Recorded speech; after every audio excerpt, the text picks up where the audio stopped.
사랑과 축복합니다. 6월 7일 화요일 말씀을 여는 하루 함께 하도록 하겠습니다. 어제는 현충일로들이 그렇게 또 하루를 공휴일로 보냈습니다. 어떻게 잘 보내셨는지 궁금합니다. 특별히 6월달 호국 보훈의 달로 그렇게 지내게 되었습니다. 이 땅을, 이 나라를 위해서 목숨을 바치셨던 많은 분들의 그 마음들을 이어받으면서 또 우리가 나라를 생각하고 또 기도하면서 그렇게 이 한 달을 지내야 되지 않겠나라는 생각이 들었습니다. 특별히 하늘나라의 백성들은 또한 이 땅에서 살아가면서 섬겨야 될 존재임을 다시 한번 깨달았으면 좋겠습니다. 그렇기 때문에 중요한 건 무엇일까요? 우리가 나라를 위해서 기도하는 것도 또한 정말로 해야 할 일 중에 하나가 아닌가라는 생각이 들었습니다. 또 우리가 함께 말씀 묵상할 때도 그러한 은혜 가운데 함께 나갔으면 좋겠습니다. 특별히 오늘 우리 함께 볼 말씀은 마태복음 9장 9절부터 13절까지 말씀입니다. 우리 친구들이 가지고 있는 묵상집으로는 마태복음 9장 9절부터 13절까지 똑같이 그렇게 되어져 있네요. 어떤 내용이 나옵니까? 하나님께서 이스라엘 백성을 제사장 나라로 세우셨습니다. 그것은 어떤 의미일까요? 제사장이 한 역할이 무엇일까요? 그것은 바로 하나님과 백성들을 연결해주는 가교의 역할과 같았던 것입니다. 이스라엘 백성이 제사장 나라가 되었던 것은 무엇을 의미하냐면 하나님과 이방 나라의 가교의 역할들을 감당하는 것이죠. 그들의 삶을 통해서 하나님이 살아계신 것과 하나님이 어떤 분이신지에 대해서 누구에게, 이방 사람들에게 알려주고 그들이 주께로 돌아가기 위해서 선택하시고 부르신 것이죠. 근데 이스라엘 백성들의 생각들은 무엇이었습니까? 그들만이 하나님께서 선택했던 존재 또한 선택했던 민족이라고 생각했던 것이죠. 그로 인해서 어떤 생각이 있었을까요?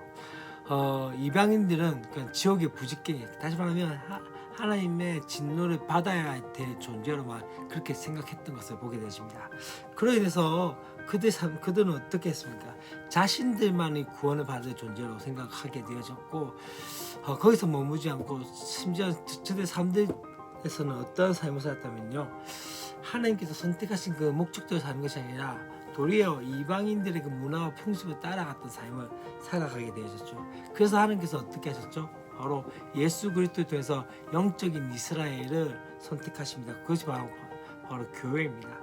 교회도 순조의 성령으로 인해서 교회가 어떻게 되어집니까? 세워지고, 사실 이게 예루살렘 안에서만 되어졌다가 어떤 일이 일어납니까?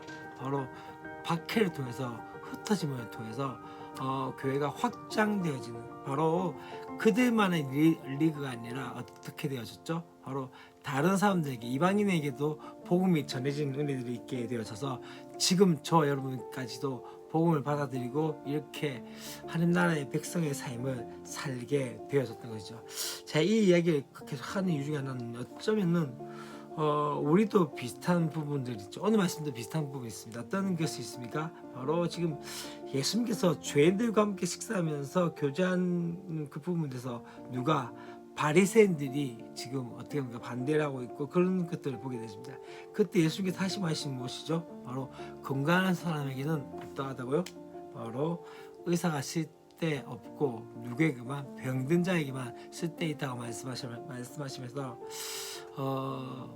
하나님께서 긍휼을 원하지 제사를 원하지 않는다는 말씀을 통해서 어떤 이야기를 합니까? 그러면서 우리가 오늘 이야기한 것 중에 하나는 바로 다른 것이 아니라 이것이었습니다. 그 뜻을 알아보라고 말씀을 하시게 되어지면서 죄인을 부르신 예수님에 대한 이야기를 하게 됩니다. 그래서 우리 첫 번째 이야기하고자 한 것은 바로 마태를 부르신 사건입니다. 마태를 부를 때 어떻게 부르셨죠?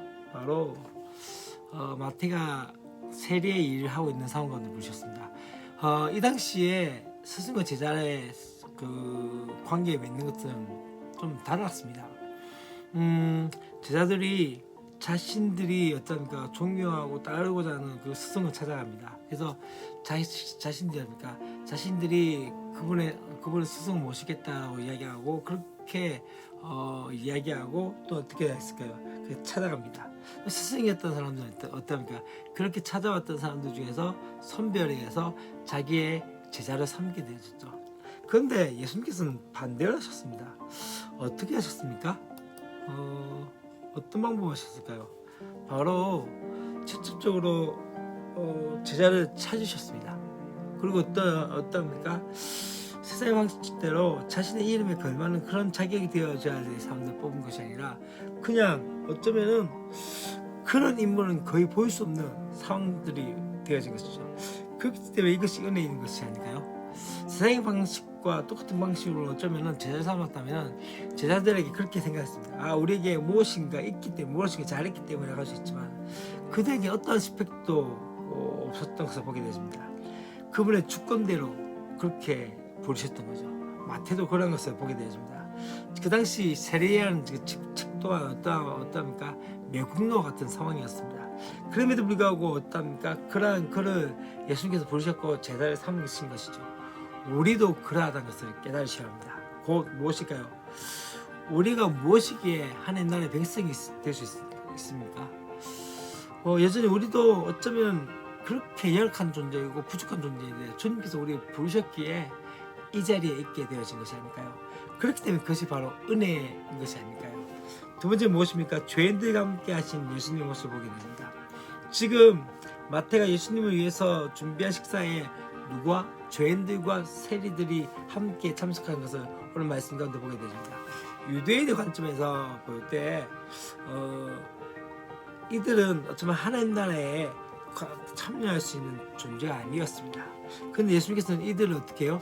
하나님의 가족으로, 하나님 나라의 가족으로 포함시켜서 진지한 그 잔치 자리에 함께 맛보게 하신 것이죠. 그 당시 식사 교제를 한다는 것은요, 가족과 같은 존재라는 것을 말하고 있는 것입니다.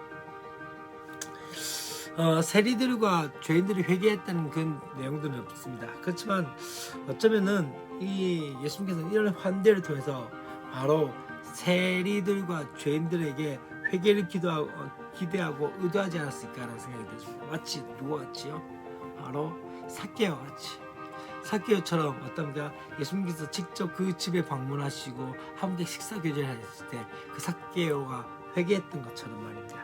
어쩌면 우리가 이 땅에서 해야 할 일 중에 하나가 이것이 아닐까요? 바로 우리가 믿지 않는 영혼들이 우리를 통해서 돌아오게 하는 방법들이 필요하다는 것을 보게 되십니다. 마지막 세 번째 우리가 이야기할 것은 바로 긍휼을 원하고 제사를 원하지 아니한다는 말씀입니다.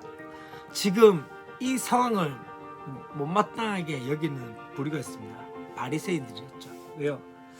뭔가 예수님께서 가르치는 방식이나 또 혹은 사람들을 다루시는 방법들이 대단했기 때문에 그런 모습이었는데 어떻게 죄인들과 함께 식사를 할 수 있냐는 거죠. 그래서 어떻게 합니까? 이 바리새인들이 이 예수님의 제자에게 그런 얘기를 하게 되십니다. 그때 예수님께서 하신 말씀이 무엇입니까? 바로 이 이야기라는 것이죠. 긍휼을 원하고 제사를 원하지 않는다. 지금 예수님께서는 이 바리새인들에게 말씀한 게 그것이었습니다.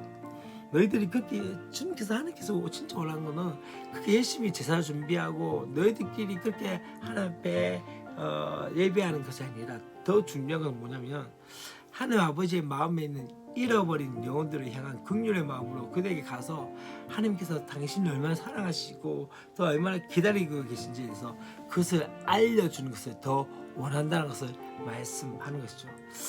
오늘 어떻습니까? 혹시 우리만의 리그를 즐기고 있지 않습니까? 곧 우리끼리 예배 다 잘 드리면 되어진다고 생각하고 세상에 대해서는 어떻게 얘기합니까? 그냥 그렇게 보고 있지 않습니까? 교회 목적 중에 하나는 바로 잃어버린 영혼들을 주께로 돌아오게 하는 것을 이야기합니다. 그 사명 잊지 않았으면 좋겠습니다. 물론 그들의 회심은 우리의 책임이 아닙니다. 그들이 예수님께 돌아온 것들 그 방법은 우리의 책임이 아닙니다. 바로 주님의 몫인거죠. 우리가 할 것은 무엇입니까? 그들에게 하나님의 사랑을 알려주고 그 사랑을 말해야 줘야 하는 것이니까요. 그 일을 할 수 있는 저 여러분 되었으면 좋겠습니다. 내일도 우리 기쁜 마음을 함께 말씀 가운데 나갈 수 있는 저 여러분 됐으면 좋겠습니다. 내일도 뵙겠습니다. 안녕.